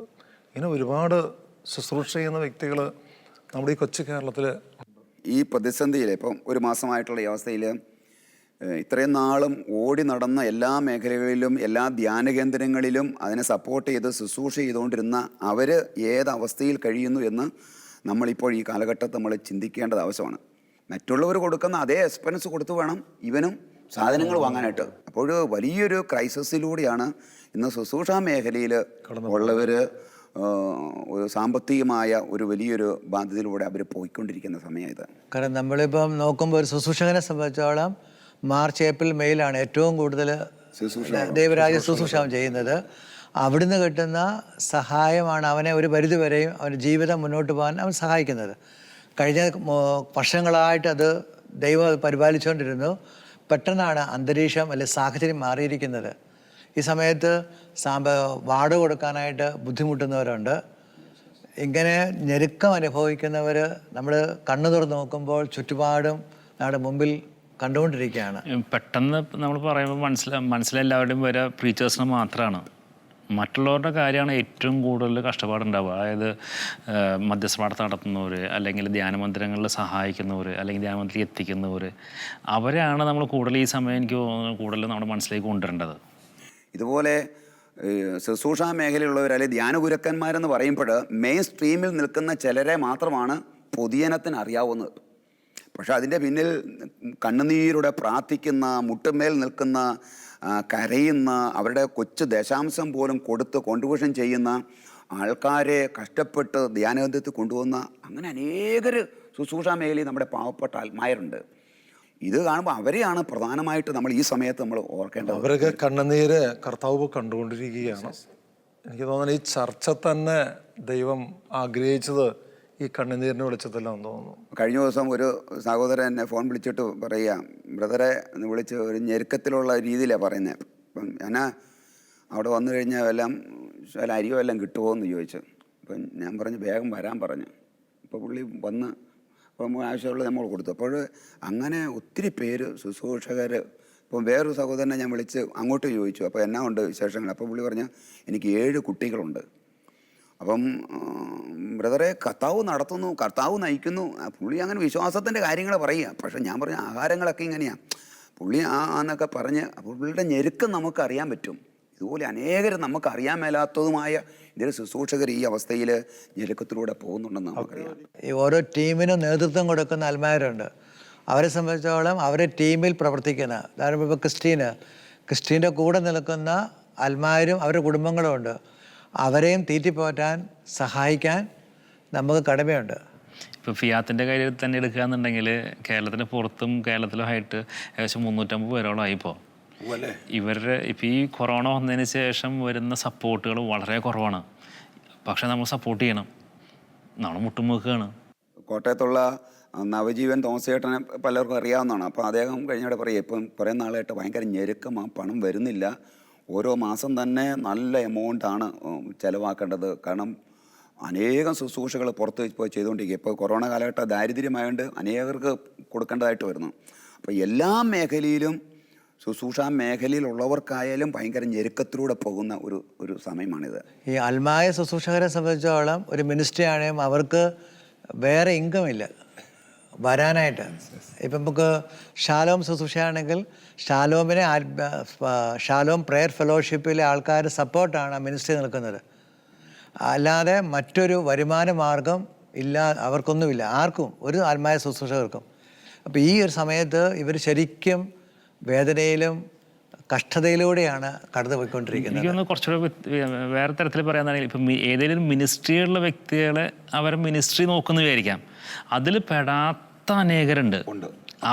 അവരാണ് നമ്മൾ കൂടുതൽ കോൺസെൻട്രേറ്റ് ചെയ്യേണ്ടത്. അതായത് ഒറ്റപ്പെട്ട് ധ്യാനം നടത്തണം. ഒരു മിനിസ്ട്രി അങ്ങനെ വലിയ മിനിസ്ട്രി ഒന്നുമല്ല, ഒരു അച്ഛൻ വിളിച്ച് കൂടെ പോയി ധ്യാനിപ്പിച്ചു. ഇപ്പോൾ ഈ 3 മാസം വേറെ പ്രത്യേകിച്ച് ഒന്നുമില്ല. ഈ 3 മാസമാണ് അവരുടെ കുട്ടികളുടെ പഠിപ്പിനുള്ളതും എല്ലാത്തിനുള്ള പൈസയും സാധനങ്ങളും കിട്ടുന്നത്. അത് ഓരോ സ്ഥലത്ത് ചെല്ലുമ്പോഴും ചിലപ്പോൾ പ്രൈസറോട് മാത്രമായിരിക്കും കിട്ടുക, ചിലപ്പോൾ പൈസ കിട്ടും. അത് അതേപോലെ പോകുന്ന ശുശ്രൂഷകരാണ്. ആരും എനിക്ക് ഇത്ര വേണം, ഞാൻ ഈ സ്ഥലത്തേക്ക് പ്രീച്ച് ചെയ്യാൻ പറയുകയാണെങ്കിൽ ഇത്ര വേണം, അങ്ങനെ ചോദിച്ച് പഠിക്കുന്നവരൊക്കെ വളരെ കുറച്ചാണ്. ബാക്കി എല്ലാവരും എന്ത് കിട്ടി, ഒന്നും കിട്ടിയില്ലെങ്കിലും പ്രൈസറോട്. ഉദാഹരണത്തിന് പറയുകയാണെങ്കിൽ അപ്പം എൻ്റെ ഒരു ജീവിതത്തിൽ ഞാൻ പലപ്പോഴും പല വ്യക്തികളും കാണുമ്പോൾ രോഗം വന്നു കഴിഞ്ഞാൽ അവരൊന്ന് നോക്കാൻ പോലും ആരുമില്ല, അതായത് ഒന്ന് സഹായിക്കാൻ പോലും. അപ്പം എനിക്ക് എൻ്റെ ഒരു അനുഭവം എനിക്ക് വേണമെങ്കിൽ പെട്ടെന്ന് എനിക്ക് ഹാർട്ട് പ്രോബ്ലം വന്നു. നോക്കിയപ്പം തൃശ്ശൂരിലൊരു ലീഡിങ് ഹോസ്പിറ്റലിലേക്കാണ് ഞാൻ കയറിയത്. പക്ഷെ അവരുടെ ഡോക്ടർമാരുടെ ലിസ്റ്റ് കണ്ടപ്പോൾ എനിക്ക് ഭയങ്കര പേടിയായി, ഈ പൈസ എവിടെ നിന്ന് കിട്ടുകയെന്ന്. അവസാനം ഞാൻ ആ ഡോക്ടറെ അടുത്ത് പറഞ്ഞു ഞാൻ പോകാമെന്ന് പറഞ്ഞു. ഡോക്ടർ പറഞ്ഞു ഇവിടുന്ന് പോകാൻ പറ്റില്ല എന്ന് പറഞ്ഞു. ഈ 4 ബ്ലോക്കുകളാണ് എവിടേക്കാണ് ഓടുന്നത്. ഞാൻ പറഞ്ഞു ഡോക്ടറെ 2-3 ലക്ഷം വേണ്ട, ഞാൻ ഇവിടെ നിൽക്കുകയാണെങ്കിൽ ഇത് എവിടെ നിന്നാണ്, ഞാൻ ഒരു ശുശ്രൂഷകനാ, എവിടെയും കിട്ടാൻ യാതൊരു മാർഗമില്ല. അവിടെ നിന്ന് ഓടി തൃശ്ശൂർ ഗവൺമെൻറ് മെഡിക്കൽ കോളേജിലേക്ക്. അവിടെ കിടന്നിട്ടാണ് ഓപ്പറേഷൻ കഴിയും. ഭക്ഷണം അവിടെ മെഡിക്കൽ കോളേജിൽ രാവിലെയും അവിടെ നമ്മുടെ ജോയി ചേട്ടനൊക്കെ, നമ്മുടെ തൃശ്ശൂരിലെ ജോയി ചേട്ടനൊക്കെ നന്നായി ശുശ്രൂഷ ചെയ്യുന്നതാ രോഗികൾക്ക് വേണ്ടിയിട്ട്. 3 നേരം ഭക്ഷണം, ആ ഭക്ഷണമൊക്കെ കഴിച്ച് അവരോടൊപ്പം ആയിരുന്നപ്പോൾ ഭയങ്കര സന്തോഷമാണ്. പക്ഷെ ചിലപ്പോഴൊക്കെ ചിലരൊന്നും കുറ്റപ്പെടുത്തുക, കണ്ടില്ലേ ഇപ്പോൾ ശുശ്രൂഷയിലേക്ക് ഇറങ്ങിയിട്ട് ഇപ്പം എന്തായി. പക്ഷേ അത് എൻ്റെ ഒരു അനുഭവം. ഇങ്ങനെ രോഗികളായി കിടക്കുന്ന ഒരു വ്യക്തി, അവരെ നോക്കാൻ, പ്രത്യേകിച്ച് ഈ കാലഘട്ടത്തിൽ കൊറോണ വൈറസ് മൂലം രോഗമായിരിക്കാം, ദാരിദ്ര്യമായിരിക്കാം, പട്ടിണിയായിരിക്കാം, വാടക കൊടുക്കാൻ പറ്റാത്ത അവസ്ഥയായിരിക്കാം. പക്ഷെ നമ്മുടെയൊക്കെ ഒന്ന് കണ്ണ് തുറക്കണം. ഇവിടെ ഈ സമയത്താണ് യേശുവായിട്ട് നമ്മൾ ചെന്ന് അവരെ സഹായിക്കേണ്ടത്. ഈ സമയത്ത് ചിലരൊക്കെ ചോദ്യം ചോദിക്കണം, ദൈവത്തിൻ്റെ വിളി കെട്ടി ഇറങ്ങിയവനാണെങ്കിൽ ദൈവം നോക്കിക്കോളിയേ. അങ്ങനെ ചില ചോദ്യങ്ങൾ ചില വ്യക്തികളും ചിലപ്പോൾ ഉണ്ടാകാം. തീർച്ചയായിട്ടും അതാണ് ഏറ്റവും കൂടുതൽ വരുന്നത്. അത് മാത്രമല്ല, ഇതിൽ പലരും തന്നെ നല്ല ജോലി ഉണ്ടായിരുന്നവരും നല്ല ബിസിനസ് ഉണ്ടായിരുന്നവരും വേണ്ടെന്ന് വെച്ച് പോയിട്ടുള്ളവരാണ്. അപ്പം എല്ലാവരുടെ ഭാഗത്തു നിന്നുള്ള കുത്തുവാക്കുകൾ വേറെ, അതും വേറെ സഹായിക്കണമൊന്നുമില്ല. ആ സമയം അതിൻ്റെ ഒപ്പം തന്നെ കുത്തുവാക്കുകളും ഇടവകകളെയും സ്വന്തം ഇടവകയിൽ നിന്ന് ഈ എല്ലാവരും അറിയാമല്ലോ. അതായത് ഇന്ന നല്ല രീതിയിലായിരുന്നൊരു വ്യക്തിയായിരുന്നു, പക്ഷേ കർത്താവിൻ്റെ നാമത്തിലെല്ലാം വേണ്ടെന്ന് വെച്ച് ഇറങ്ങിയിട്ടുള്ള വ്യക്തിയാണ്. അപ്പോൾ അവരാരും നോക്കുന്നില്ല, അത് കർത്താവ് നോക്കട്ടെ എന്ന് പറഞ്ഞ് തള്ളിക്കളയാണ് ചെയ്യണത്. ഈ കഴിഞ്ഞ ദിവസം ഞാൻ കുറച്ച് ശുശ്രൂഷകരുമായിട്ട് നമ്മൾ ഈയിടെ ദിവസങ്ങളിൽ ബന്ധപ്പെട്ടപ്പോൾ അവരുടെ ഏറ്റവും വലിയ വിഷമമായിരുന്നു. അവർ ഈ സ്ട്രഗിൾ കടന്നു പോയപ്പോൾ അവരുമായിട്ട് ബന്ധപ്പെട്ട ടീം നേതൃത്വം കൊടുക്കുന്ന വ്യക്തികൾ അവരെ ഒന്ന് വിളിക്കുക പോലും ചെയ്തില്ല. അപ്പോൾ അത് അവർക്ക് ഭയങ്കര, അവർ ഞങ്ങളെ സഹായിക്കണ്ട, നിങ്ങൾ ജീവിച്ചിരിപ്പുണ്ടോ, കഞ്ഞി കുടിച്ചോ എന്നൊന്നൊരു ചോദ്യം ചോദിക്കാത്തത് ഒത്തിരിയേറെ ശുശ്രൂഷകരെ ഹൃദയത്തെ വേദനിപ്പിച്ചിട്ട്, പക്ഷെ അവരിത് ഒരു പേഴ്സണലായിട്ട് പങ്കുവെച്ചപ്പോഴാണ് അങ്ങനത്തെ ഒരു കാര്യങ്ങൾ ആ രീതിയിലും നമ്മുടെ ശുശ്രൂഷകർ വിഷമിക്കുന്നുണ്ട്. ഇതിൽ ഭാരതസഭയും കേരളത്തേക്ക് ഇളക്കി മറിച്ച ഒരുപാട് ശുശ്രൂഷകർ നമുക്ക് ചുറ്റുമുണ്ട് അവിടെ. അവരെ ഈ സമയം നമ്മൾ ഓർക്കേണ്ട ഏറ്റവും വലിയ സമയമാണ്. അവരെങ്ങനെ ജീവിക്കുന്നു എന്ന്.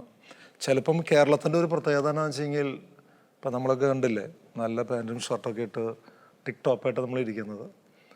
ഇതേപോലെ തന്നെ കേരളത്തിലുള്ള ഒരുപാട് വ്യക്തികൾ ശുശ്രൂഷകരെ നല്ല രസമായിട്ട് അവരുടെ എന്താ പറയുക ബോഡി ലാംഗ്വേജ് ആയിരിക്കാം, അല്ലെങ്കിൽ അവരുടെ മറ്റേ ഡ്രസ് കോഡായിരിക്കാം, നന്നായിരിക്കും. പക്ഷെ ഉള്ളിലെ പക്ക ദാരിദ്ര്യമായിരിക്കും.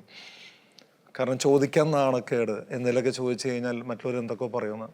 പക്ഷെ ഇതൊക്കെ നമ്മൾ കണ്ടുകൊണ്ട് ഇവരൊക്കെ ഉയർത്തി എന്തെങ്കിലും സാമ്പത്തികമായി കൊടുത്താലാണ് ഇനി അടുത്ത വരുന്നൊരു ജനറേഷൻ, പേടിക്കുന്നൊരു ജനറേഷൻ്റെ യുവജനങ്ങൾ ഇവരൊക്കെ പൊക്കി കൊണ്ടുവരണമെങ്കിൽ ഇങ്ങനെ ശുശ്രൂഷ ചെയ്യുന്നവരൊക്കെ നമുക്കൊന്ന് കൈത്താങ്ങായി മാറും. ബ്രദർ പറഞ്ഞപ്പോഴാണ് பார்த்தത്. നമുക്ക് ഈ സമയത്ത് നമുക്ക് ശുശ്രൂഷാ മേഖല നേതൃത്വത്തിൽ നിൽക്കുന്ന, മുൻപന്തിയിൽ നിൽക്കുന്ന ടീമിന് നേതൃത്വം കൊടുക്കുന്നവരൊക്കെ ഈ സമയത്തൊന്ന് ഓർക്കുന്നല്ലായിരിക്കും. അവരോട് ചേർന്ന് കഴിഞ്ഞ കാലങ്ങളിൽ സപ്പോർട്ട് ചെയ്ത ശുശ്രൂഷകരെയൊക്കെ അവരൊക്കെ ഒന്ന് ഈ ദിവസങ്ങളിൽ ഒന്ന് വിളിക്കാനും, ഒന്ന് വർത്തമാനം പറയാനും, ഒന്ന് പ്രോത്സാഹിപ്പിക്കാനും, എങ്ങനെ പോകുന്ന കാര്യങ്ങളൊക്കെ എന്ന് അന്വേഷിക്കുന്നത് ഏറ്റവും നല്ലതാണെന്ന് എനിക്ക് തോന്നുകയാണ് ഇപ്പോഴീ സമയത്ത്. തീർച്ചയായിട്ടും ആ ഒരു കരുതലാണ് അവരെ ഉത്തേജിപ്പിക്കുന്നത്. നമ്മൾ ബൈബിളിൽ തന്നെയുണ്ട്, ആശ്വാസപുത്രന് അറിയപ്പെടുന്നതാണ് ബർണബാസ്. ആശ്വാസപുത്രനാണ്. അനേക ശുശ്രൂഷകരെ ചേർത്ത് പിടിക്കാൻ ദൈവം ഉപയോഗിച്ച വ്യക്തിയാണ്. ഇതേപോലെ നമുക്ക് ഈ സമയത്ത് ഇതുപോലെ വിഷമം അനുഭവിക്കുന്നവർക്ക് ഒരു സാമ്പത്തികമായി കൊടുക്കുക, അതിനേക്കാൾ ഒരു കൈത്താങ്ങ്, ഒരു സ്നേഹസ്പർശനം, ഒരു ഉത്തേജനം, അത് അവരുടെ വിളിയെ ഉത്തേജിപ്പിക്കാനായിട്ട് സഹായകരമായി തീരും.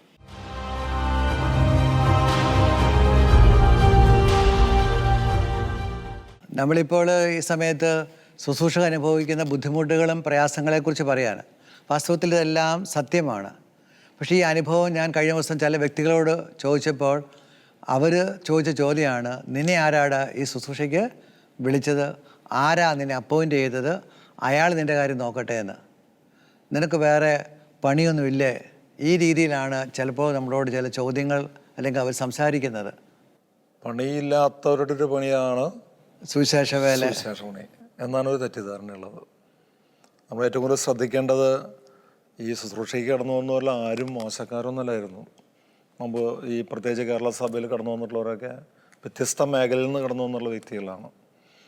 പക്ഷേ അവർ ഇങ്ങനെയുള്ള അവഹേളനങ്ങളും നിന്ദനങ്ങളും കേൾക്കുമ്പോഴും ആരും തളർന്നൊന്നും പോകുന്നില്ല. അവർക്കുള്ളിൽ നല്ലൊരു ബോധ്യം അവർക്കുണ്ട്. ആ ദൈവം അവരെ പോറ്റുന്നുണ്ട്.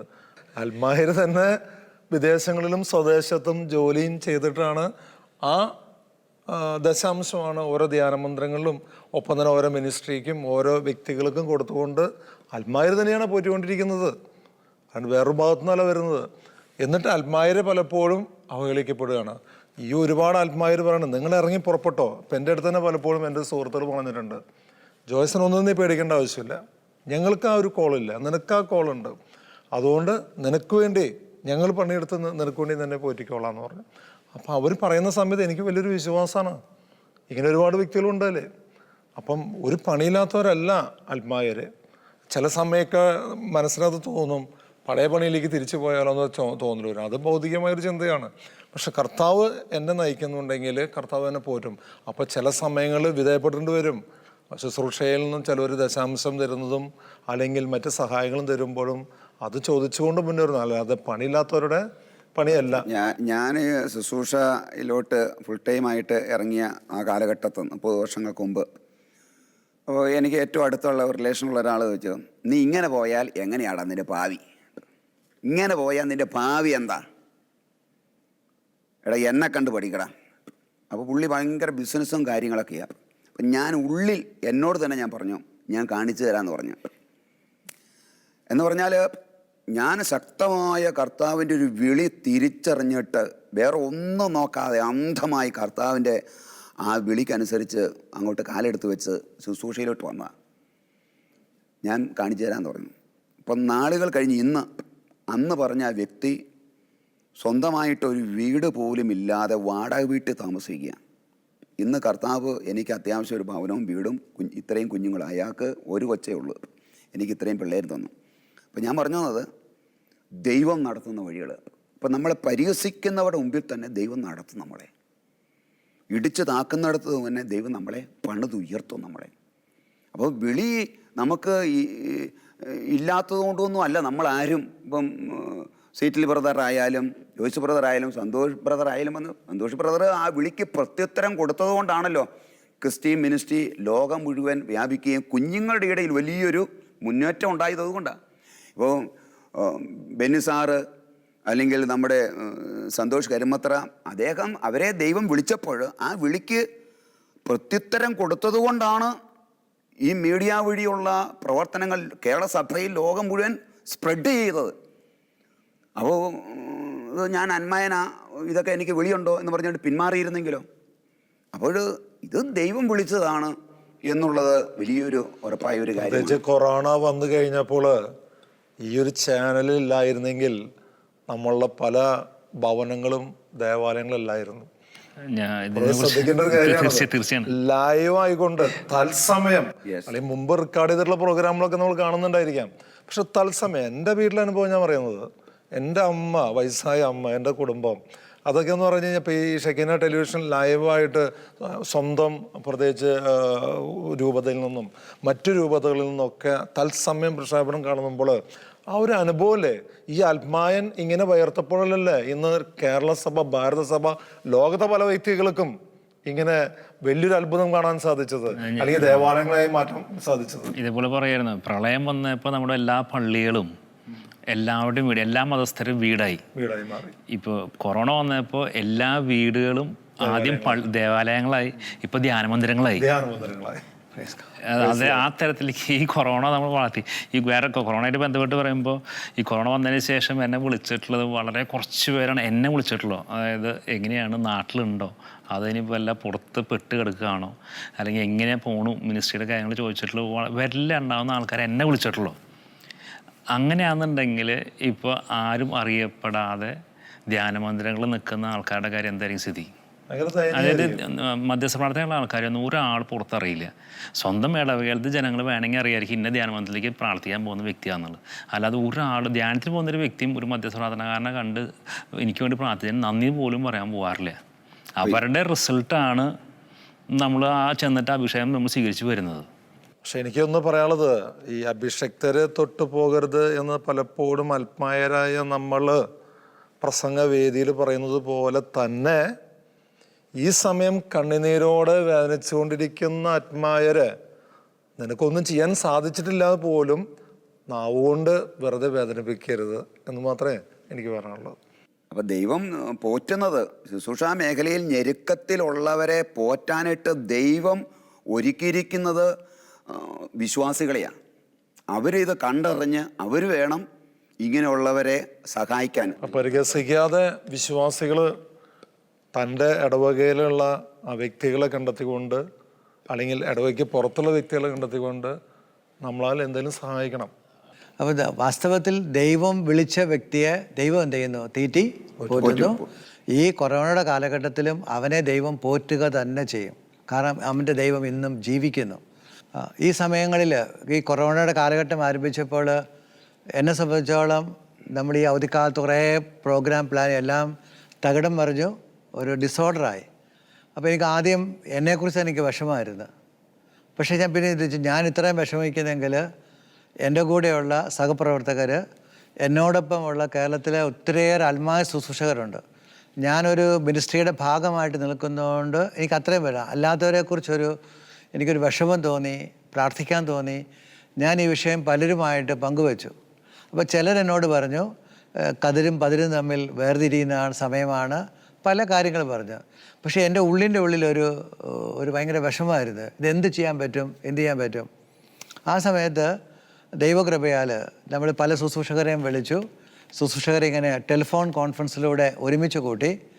അതുവഴി അവരുടെ വേദനകൾ മനസ്സിലാക്കി ശുശ്രൂഷകർ തന്നെ അവർക്കുള്ള കിട്ടിയ സമ്പത്ത് കയ്യിലുള്ളത് പങ്കുവെച്ച് ഏകദേശം 100ഓളം പേരെ ഈ ഈസ്റ്ററിൻ്റെ കാലഘട്ടങ്ങളിൽ സഹായിക്കാൻ ദൈവം ഇടവരുത്തി. ശുശ്രൂഷകർ അവരുടെ അവർക്ക് ലഭിച്ച അവർക്ക് കുഞ്ഞു സമ്പത്ത് പങ്കുവെക്കാനായിട്ട് ദൈവം ഇവിടെ വരുത്തി. ഞാൻ വേറെ സംഭവം ഓർക്കുന്നത് പറഞ്ഞപ്പോൾ, ഞാനൊരു ശുശ്രൂഷകനെ വിളിച്ചു. നമ്മൾ നേരത്തെ സഹായിച്ചാണ്. എങ്ങനെയുണ്ട് കാര്യങ്ങൾ തിരക്കിയപ്പോൾ പുള്ളി ഒരു ദൈവാനുഭവമായിട്ട് എന്നോട് പറഞ്ഞാണ്. പുള്ളിയുടെ സ്നേഹിതൻ, അവന് ഗവൺമെൻറ് ജോലിയാണ്. അവന് കഴിഞ്ഞ ദിവസം ശമ്പളം കിട്ടിയപ്പോൾ അവൻ്റെ വീട്ടിലെ സാധനം, അവൻ്റെ വീട്ടിലേക്ക് വാങ്ങിക്കുന്ന അതേപോലെ സാധനങ്ങൾ, അരിയും പച്ചക്കറികളും മറ്റ് പയർവർഗ്ഗങ്ങളെല്ലാം വാങ്ങി ഈ ശുശ്രൂഷകൻ്റെ വീട്ടിൽ കൊണ്ട് 1 മാസത്തേക്കുള്ള കൊടുത്തു. ദൈവത്തിൻ്റെ അത്ഭുതമാണ്. അപ്പം ശരിക്കും നേരത്തെ പറഞ്ഞതുപോലെ കാക്കയെ കൊണ്ട് തീറ്റിപ്പോറ്റിയതുപോലെ, പക്ഷേ ദൈവം പ്രചോദനം കൊടുത്ത ഒരു വ്യക്തിയിലൂടെയാണ് സംഭവിച്ചത്. എനിക്കൊരു ചെറിയൊരു സംഭവം ഞാൻ പറയുകയാണെങ്കിൽ, ഞാൻ കഴിഞ്ഞ ദിവസങ്ങളിൽ ഞങ്ങളുടെ ഏരിയയിൽ വലിയ പട്ടിണിയൊന്നുമല്ല, എന്നാലും പട്ടിണി പാവങ്ങൾ പോലെയുള്ള വ്യക്തികളാണ്. ഒരു 60 പേർക്ക് ഒരു 750 രൂപ വെച്ചുള്ള ഒരു കിറ്റ് കൊടുക്കാൻ ഞാൻ തീരുമാനിച്ചു. നോക്കിയപ്പം 45,000 രൂപ വേണം, ഒരു മാർഗവുമില്ല. പക്ഷെ ഉള്ളിലെ പ്രേരണ ലഭിച്ചു കഴിഞ്ഞപ്പോൾ ഒറ്റ ദിവസം കൊണ്ട് തന്നെ ഒരു വ്യക്തി തന്നെ, അത് എൻ്റെ സ്വന്തം നാട്ടിൽ നിന്നൊരു വ്യക്തി തന്നെ പറഞ്ഞു, ജോയ്സാ പേടിക്കണ്ട, ആ 750 രൂപയുടെ കിറ്റ് ആ 60 പേരെ ഫുൾ കാശ് ഞാൻ തരാമെന്ന് പറഞ്ഞു. ഞാൻ കഴിഞ്ഞ ദിവസമാണ് 60 പേർക്ക് മൊത്തം കൊടുത്തത്. നമ്മൾ ചിന്തിച്ചു കഴിഞ്ഞാൽ അത് പരിശുദ്ധാത്മാവ് നടത്തുന്നേ.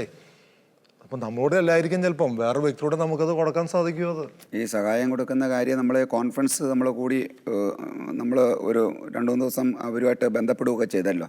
അപ്പോൾ നമ്മൾ കോമൺ ആയിട്ട് സഹായിക്കുന്ന കാര്യങ്ങളൊക്കെ ചിന്തിച്ച് സഹായം കൊടുത്തുകൊണ്ട സമയത്ത് ഒരു സഹോദരൻ തിരുവനന്തപുരത്ത് നിന്ന് തന്നെ വ്യക്തിപരമായിട്ട് വിളിച്ചു. ഇതൊന്നും അറിയാൻ മേല പുള്ളിക്ക്. അപ്പോൾ പുള്ളി പറയുക, എൻ്റെ ഉള്ളിൽ ആത്മാവ് പ്രചോദിപ്പിക്കുന്ന ബ്രദറെ കുറച്ച് പേരെ സഹായിക്കണം എന്ന് പറഞ്ഞുകൊണ്ട് പുള്ളി വിളിച്ച്, ബ്രദറിന് അറിയാവുന്ന ആരാ ഉള്ളത് എന്ന് പറഞ്ഞുകൊണ്ട് അപ്പോൾ ഞാൻ കുറച്ച് പേരുടെ അഡ്രസ്സ് കൊടുത്തു. അപ്പോൾ പുള്ളി കുറേ പേരെ എൻ്റെ കെയർ ഓഫിലുള്ള ഒരു 5-6 പേരെ പുള്ളി സഹായിക്കുകയുണ്ടായി. അപ്പോൾ ഇതുപോലെ ഓരോരുത്തർക്കും അവരുടേതായ പരിചയത്തിലുള്ള അനേകരെ സഹായിക്കാൻ ഓരോരുത്തർക്കും വ്യക്തിപരമായിട്ട് സഹായിക്കാൻ സാധിക്കും.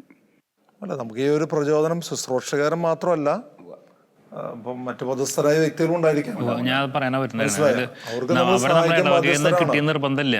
ഇപ്പം അതായത് ഇടവക എനിക്ക് നിർബന്ധമായിട്ട് വരണം നിർബന്ധമില്ല. മറ്റു മതത്തിൽ നിന്ന് അതേസമയം ശുശ്രൂഷകരാണ്, മുഴുവൻ സമയം ശുശ്രൂഷകരാണ്. അവരെയൊക്കെ നമ്മൾ കണ്ടെത്തി അവരെ പ്രോത്സാഹിപ്പിക്കുക തന്നെ വേണം, അവരെ സപ്പോർട്ട് ചെയ്യുക തന്നെ വേണം. പ്രത്യേകിച്ച് മറ്റ് മതസ്ഥരായ വ്യക്തികൾ, നമ്മുടെ ശുശ്രൂഷ മേഖലയിലേക്ക് കടന്ന വ്യക്തികൾ, ഒരുപാട് വ്യക്തികൾ ഒറ്റപ്പെട്ടു പോയിരിക്കുന്ന സമയം ഇപ്പം ഇത് നമുക്ക് കണ്ടെത്താൻ പറ്റുന്നത്, ഇപ്പം നമുക്ക് കണ്ടെത്താനായിട്ട് എല്ലാവരെയും കണ്ടെത്താൻ ഒരു പരിമിതിയുണ്ട്. പക്ഷെ ഓരോ കേരളം പാടും അല്ലെങ്കിൽ എല്ലാ സ്ഥലങ്ങളിലുള്ള ഈ ശബ്ദം കേൾക്കുന്ന ഓരോരുത്തർക്കും അവരുടേതായ ലോക്കൽ ഇടവകയിൽ അല്ലെങ്കിൽ ഫൊറോന ആ പ്രദേശങ്ങളിലുള്ള ശുശ്രൂഷ മേഖലയിൽ നിൽക്കുന്ന അവർക്കറിയാവുന്ന വ്യക്തികളെയൊക്കെ അവർക്ക് കണ്ടെത്താനായിട്ട് പറ്റും. അവരുടെ ക്ഷേമം അന്വേഷിച്ച് കാര്യങ്ങളെ ഉണ്ടോ എന്ന് അവർക്ക് അവിടെ ലോക്കലിൽ ഹെൽപ്പ് ചെയ്യാനായിട്ട് സാധിക്കും അവർക്കൊക്കെ. ഇതേപോലെ തന്നെ നമ്മളിപ്പോൾ സാമ്പത്തിക സപ്പോർട്ട് ചെയ്ത് മാത്രമല്ല, ഇതിന് കഴിഞ്ഞാലും ഈ ശുശ്രൂഷകർക്ക് വേണ്ടി പ്രാർത്ഥിക്കേണ്ട ചുമതലയും കൂടെ അവരുടെയാണ്. കാരണം അവരെ സപ്പോർട്ട് ചെയ്ത് നിലനിർത്തണം പ്രാർത്ഥിച്ച്. അവർ പ്രാർത്ഥിക്കുന്നവരാണ്, ശരിയാണ്. പക്ഷെ നമ്മൾ വേണം അവരെ ഈ ചെറിയ ശുശ്രൂഷ ചെയ്യുന്നവർ വരെ വ്യക്തികൾക്ക് വരെ മറ്റുള്ളവർ പ്രാർത്ഥിച്ച് സപ്പോർട്ട് കൂടെ വേണം, അവരെ പ്രോത്സാഹിപ്പിക്കണം. സാമ്പത്തിക ഇത് ഞാൻ നടക്കുന്ന നവീകരണത്തിൻ്റെ ഒരു കാലത്ത് ശരിക്കും വ്യക്തികൾക്ക് ദൈവവുമായിട്ട് ആത്മാവിലൊരു ബന്ധമായിരുന്നു. ഞാൻ പല അനുഭവങ്ങളും എനിക്കുണ്ട്. ഒന്നിച്ചാൽ പ്രാർത്ഥിക്കുന്നു, ദൈവം അവരോട് സംസാരിക്കുന്നു, തോമസ് കുര്യനെ പോയി അല്ലെങ്കിൽ ഇന്ന വ്യക്തിയെ പോയി സഹായിക്കുക എന്നുള്ളത്. ഇപ്പോൾ ഈ ദിവസങ്ങളിൽ അത് സംഭവിച്ചു. ഒരു അറിയപ്പെടുന്ന ശുശ്രൂഷകൻ, അദ്ദേഹം വളരെ നീതിമാനായിട്ട് ശുശ്രൂഷകൻ, ആരോടും ഒന്നും ചോദിക്കുകയില്ല. പക്ഷേ ദൈവത്തോട് ഈ ദിവസങ്ങളിൽ മുട്ടിപ്പായിട്ട് പ്രാർത്ഥിക്കുകയാണ്. പുള്ളിയുടെ ഒരു കാര്യങ്ങൾ ചെയ്യാനുണ്ട്. പുള്ളി ആരോട് അപേക്ഷ ഇല്ല. പുള്ളി അനേകരെ സഹായിച്ചിട്ടുണ്ട്. പുള്ളിക്കില്ലേലും പുള്ളി കേട്ടുന്നത്. അങ്ങനെ പ്രാർത്ഥിച്ചുകൊണ്ടിരുന്നപ്പോൾ അപ്രതീക്ഷിതമായിട്ട് ഒരാൾ ഇടപെടുന്നു. അയാൾ അക്കൗണ്ട് നമ്പർ ചോദിക്കുന്നു, കൊടുക്കുന്നു. അയാൾക്ക് അർഹതപ്പെട്ട പൈസ കൊണ്ട് എത്തിക്കുന്ന ഒരവസ്ഥ. ഇതേപോലെ അപ്പം എനിക്കറിയാവുന്ന ആളായിരുന്നു കൊടുത്തയാൾ. അയാളോട് ചോദിച്ചപ്പോൾ അയാൾ പറഞ്ഞത് അയാളും ഈ ശുശ്രൂഷകനായിട്ട് നേരിട്ട് ബന്ധമില്ല, പക്ഷെ ദൈവത്തിൻ്റെ ആത്മാവ് പ്രചോദിപ്പിക്കും. അപ്പം ഇന്നും ഈ സമയത്തും കൊറോണയുടെ കാലഘട്ടത്തിൽ അനേക വ്യക്തികളെ ദൈവം പ്രചോദിപ്പിക്കുന്നുണ്ട്. അപ്പം നമ്മൾ ഈ പ്രചോദനത്തെ പലപ്പോഴും ഉൾക്കൊള്ളുന്നില്ല. നമ്മളിപ്പോൾ കൊറോണ മാറാൻ വേണ്ടി ഉപവാസം എടുക്കുന്നു, പ്രാർത്ഥിക്കുന്നു. പക്ഷേ അത് ദൈവത്തിൻ്റെ കാര്യമാണ്. അതിനിടയിൽ ദൈവം സംസാരിക്കുന്നുണ്ട്, നീ ഇന്ന വ്യക്തിയിലേക്ക് നിൻ്റെ കൈ ഒന്ന് നീട്ടുക, നിൻ്റെ വീട്ടിൽ തീ പുകയുമ്പോൾ, തീ കത്തുമ്പോൾ അവരുടെ ശുശ്രൂഷകൻ്റെ അല്ലെങ്കിൽ മറ്റു വ്യക്തിയുടെ വീട്ടിലും തീ ഉണ്ടോ എന്ന് അന്വേഷിക്കുക. ഇതുവഴിയാണ് യഥാർത്ഥത്തിൽ ക്രിസ്തുവിനെ നമുക്ക് ജീവിതം കൊണ്ട് എന്ത് ചെയ്യുന്നു, മഹത്വപ്പെടുത്താനായിട്ട് സാധിക്കുന്നത്. എനിക്ക് പലപ്പോഴും മനസ്സിലാകാറ്, ഞാൻ പല സ്ഥലത്ത് കൺവെൻഷനും ധ്യാനങ്ങളും ഞാൻ പറയാറുണ്ട്, നമ്മുടെ മദർ തെരേസ കഴിഞ്ഞതിന് ശേഷം ഈ ഭാരതത്തിലെ മറ്റ് മതസ്ഥരായ വ്യക്തികൾ ഒരു ക്രിസ്തുവിനെ വഹിക്കുന്ന ആൾ ഇതാ പോകുന്നു എന്ന് പറയുന്നത് ആരെങ്കിലും ഒരാൾ നിങ്ങൾക്ക് കാണിച്ചു തരാൻ പറ്റുമായിരിക്കും. അതായത് ഒരുപാട് വചന പ്രഘോഷകരുണ്ടായിരിക്കും, അല്ലെങ്കിൽ ഒരുപാട് ശുശ്രൂഷരുണ്ടെങ്കിലും മറ്റ് മതസ്ഥർ ഇതാ പോകുന്നു ക്രിസ്തുവിൻ്റെ ദാസി. അപ്പം അതിൽ മദർ തെരേസയ്ക്ക് കിട്ടിയ വചനം എന്ന് പറയുന്നത് മത്തായി 25:40 ഈ ചെറിയൊരുവന് ചെയ്ത് കൊടുത്തപ്പോഴെല്ലാം അത് എനിക്ക് തന്നെയാണ് ചെയ്തു തന്നത്. ഈ ഒരു സത്യം ഉൾക്കൊണ്ടുകൊണ്ട് ഇന്ന് പ്രത്യേകിച്ച് COVID-19 ബാധിച്ചിരിക്കുന്ന മക്കളിലേക്ക് കണ്ടുകൊണ്ട് അവരെ സഹായിക്കുമ്പോൾ ഈ കാലഘട്ടത്തിൽ വലിയൊരു കൃപ ആ കുടുംബത്തിന് ലഭിക്കുകയാണ് ചെയ്യുന്നത്. അപ്പം ഇപ്പോൾ ദൈവത്തിൻ്റെ സ്വരം എന്ന് പറഞ്ഞ ഒരു ശബ്ദരൂപത്തിൽ നമുക്ക് കേൾക്കണമെന്നില്ല. അപ്പോൾ ഓരോരുത്തരുടെ ഉള്ളിൽ ദൈവാത്മാവ് ഒരു ഇൻസ്പിറേഷനായിട്ട്, ഒരു പ്രചോദനമായിട്ട് ഇങ്ങനെയുള്ള കാര്യങ്ങളെ കാണിച്ചു തരുമ്പോൾ അത് ദൈവസ്വരമായിട്ട് നമ്മളത് കാണുമ്പോൾ മാത്രമേ ഉള്ളൂ അതിൻ്റെ ഫലം അവിടെ ഉണ്ടാകുള്ളൂ. അതൊരു തോന്നലായിരിക്കാം എന്ന് കരുതി തള്ളിക്കളയാതെ, നമുക്ക് സഭയിലായാലും തിരുവചനത്തിലായാലും എല്ലാം ദൈവത്തിൻ്റെ ആത്മാവോട് സംസാരിക്കുന്നുണ്ട്. അപ്പം ദൈവസ്വരമായിട്ട് അതിനെ സ്വീകരിക്കുമ്പോഴാണ് അവരുടെ സഹായം അനേകർക്ക് ലഭിക്കുന്നത്. എനിക്ക് തോന്നുന്നു ഈ സമയത്ത് നമ്മൾ ദൈവത്തിൻ്റെ സ്വരം ശ്രവിച്ചുകൊണ്ട് നമ്മുടെ സമൂഹത്തിൽ വേദനിക്കുന്ന ശുശ്രൂഷകർ പ്രധാനമായിട്ടും, കാരണം ശുശ്രൂഷകരെ ആരും ഗവനിക്കുന്നില്ല, ശുശ്രൂഷകർക്ക് വേണ്ടി ശബ്ദിക്കാൻ ആരുമില്ല, ശുശ്രൂഷകരെ സംഘടിപ്പിക്കാൻ ആരുമില്ല, ശുശ്രൂഷകർക്ക് കൈത്താങ് കൊടുക്കാനും ആരുമില്ല. ശുശ്രൂഷകർ പലരും പ്രതീക്ഷിക്കുന്നുണ്ട്, എന്നുവെച്ചാൽ അവർ മനുഷ്യരാണല്ലോ. അപ്പം നമുക്ക് ജീവിക്കുന്ന ക്രിസ്തുവായിട്ട് നമ്മളെ ശ്രവിക്കുന്ന എല്ലാവർക്കും എനിക്ക് തോന്നുന്നത് അവർക്ക് കിട്ടുന്ന പ്രചോദനം അനുസരിച്ച് പങ്കുവച്ചാൽ തന്നെ ഒത്തിരി പേരെ ശുശ്രൂഷകരെ കണ്ണുനീരൊപ്പാൻ സാധിക്കും. നേരത്തെ ബ്രദർ പറഞ്ഞതുപോലെ നമ്മൾ വീട്ടിൽ അരി വാങ്ങിക്കുമ്പോൾ അല്ലെങ്കിൽ അടുപ്പിൽ തീ കത്തിക്കുമ്പോൾ നമ്മുടെ കൂടെ കഴിഞ്ഞ കാലങ്ങളിലുള്ളവർ അല്ലെങ്കിൽ ശുശ്രൂഷ മേലുള്ളവർ അവരെക്കുറിച്ചൊന്നുകൂടെ ഓർക്കുന്നത് ഈ കാലഘട്ടത്തെ ഏറ്റവും പ്രധാന. കാരണം നമ്മുടെ അശ്രദ്ധ മൂലം ഒറ്റ ശുശ്രൂഷകനും കലപ്പമേൽ കൈവച്ചിട്ട് പിന്തിരിഞ്ഞു പോകാൻ ഇടവരുത്തരുത്. മറിച്ച് നമ്മൾ ധൈര്യപൂർവ്വം കർത്താവിൻ്റെ പ്രചോദനം ഉൾക്കൊണ്ടുകൊണ്ട് ഇറങ്ങി സഹായിക്കണം. ഈ കൊറോണ കാലഘട്ടത്തെ അതിജീവിക്കണം. അതിനുശേഷം വരുന്ന ശക്തമായ അഭിഷേകത്തിൽ അവരെല്ലാവരും ഒന്നിച്ച് പങ്കാളിയായി തീർന്ന് നമ്മൾക്ക് വിളവ് കൊയ്തെടുക്കണം. ഇതുമായി ബന്ധപ്പെട്ട് പ്രേക്ഷകരോട്, ഈ ശബ്ദം കേൾക്കുന്ന ഓരോരുത്തരോടും നമുക്ക് പറയുവാനുള്ളത്, നമുക്കിനി ആലോചിച്ച് നിൽക്കുവാൻ സമയമില്ല, നാളെ എന്ന് വെക്കാൻ സമയമില്ല. നിങ്ങൾക്ക് ഓരോരുത്തർക്കും തീരുമാനമെടുക്കുവാനായിട്ട് സാധിക്കും. നിങ്ങൾക്ക് ഓരോരുത്തർക്കും നിങ്ങളുടെ കുടുംബത്തിൽ ഒരു തീരുമാനമെടുത്ത് നിങ്ങളുടെ ദേശത്ത്, നിങ്ങളുടെ കയ്യെത്തുന്ന ദൂരത്ത് ആരെല്ലാം ഞെരുക്കത്തിലൂടെ, പട്ടിണിയിലൂടെ, ഒറ്റപ്പെട്ട അവസ്ഥയിൽ കഴിയുന്നുണ്ട് എന്ന് കണ്ടെത്തുവാനായിട്ട് നിങ്ങൾ ഒത്തിരി ആലോചിക്കേണ്ട ആവശ്യമില്ല. അവിടെ കൈത്താങ്ങാകാനായിട്ട് ഏറ്റവും അർജൻറ്റായിട്ട് നിങ്ങൾ കണ്ടെത്തുവാനും സഹായം എത്തിക്കുവാനും നിങ്ങൾ ചെയ്യുക എന്നുള്ളതാണ് ഏറ്റവും അത്യാവശ്യമായിട്ട് ഞങ്ങൾക്ക് പറയുവാനായിട്ടുള്ളത്. സന്തോഷ് ബ്രദർ എന്ത് പറയുന്നു? പ്രിയപ്പെട്ടവരെ, ഇപ്പോൾ ഞങ്ങളിവിടെ പങ്കുവച്ച വിഷയത്തെക്കുറിച്ച് നിങ്ങൾക്ക് ധാരാളം ചിന്തകൾ വന്നിട്ടുണ്ട്, അനുഭവങ്ങൾ തോന്നിയിട്ടുണ്ട്. ഒരുപക്ഷെ നിങ്ങൾക്ക് ശുശ്രൂഷകരെക്കുറിച്ച് സഹായിക്കാൻ ദൈവം പ്രചോദനം തന്നിട്ടുണ്ട്. ആ പ്രചോദനമനുസരിച്ച് ധൈര്യപൂർവ്വം ഇന്ന് തന്നെ നിങ്ങളുടെ ഉള്ളിൽ നിന്ന് തുടക്കമിടുക. അതോടൊപ്പം നിങ്ങൾക്ക് എന്തെങ്കിലും വ്യത്യസ്തമായി തോന്നുന്ന ചിന്തകളുണ്ട്, അഭിപ്രായങ്ങളുണ്ട്, അത് തീർച്ചയായിട്ടും ഞങ്ങളെ അറിയിക്കണം. ഈ കാണുന്ന അഡ്രസ്സിൽ, ഫോൺ നമ്പറിൽ നിങ്ങൾ വിവരങ്ങൾ അറിയിക്കുക. നമുക്ക് ഒരുമിച്ച് ആ വിഷയത്തെക്കുറിച്ച് ചിന്തിച്ച് വേണ്ട കാര്യങ്ങൾ ചെയ്യാനായിട്ട് സാധിക്കും. അങ്ങനെ നമുക്ക് കേരളത്തിലെ അൽമായ ശുശ്രൂഷകരുടെയിൽ ഒരു പുതിയ മുന്നേറ്റങ്ങൾ ആരംഭിക്കുവാൻ, വരാൻ പോകുന്ന വലിയൊരു ആത്മീയ കൊയ്ത്തിനായിട്ട് സഭയെ ഒരുക്കുവാൻ ഇടവരട്ടെ. നിങ്ങളെ ഓരോരുത്തരെയും ദൈവം അനുഗ്രഹിക്കട്ടെ. ഇതുമായി ബന്ധപ്പെട്ടുള്ള മറ്റൊരു വിഷയമായിട്ട് വീണ്ടും നമുക്ക് കാണാം. യേശു നിങ്ങളെ അനുഗ്രഹിക്കട്ടെ.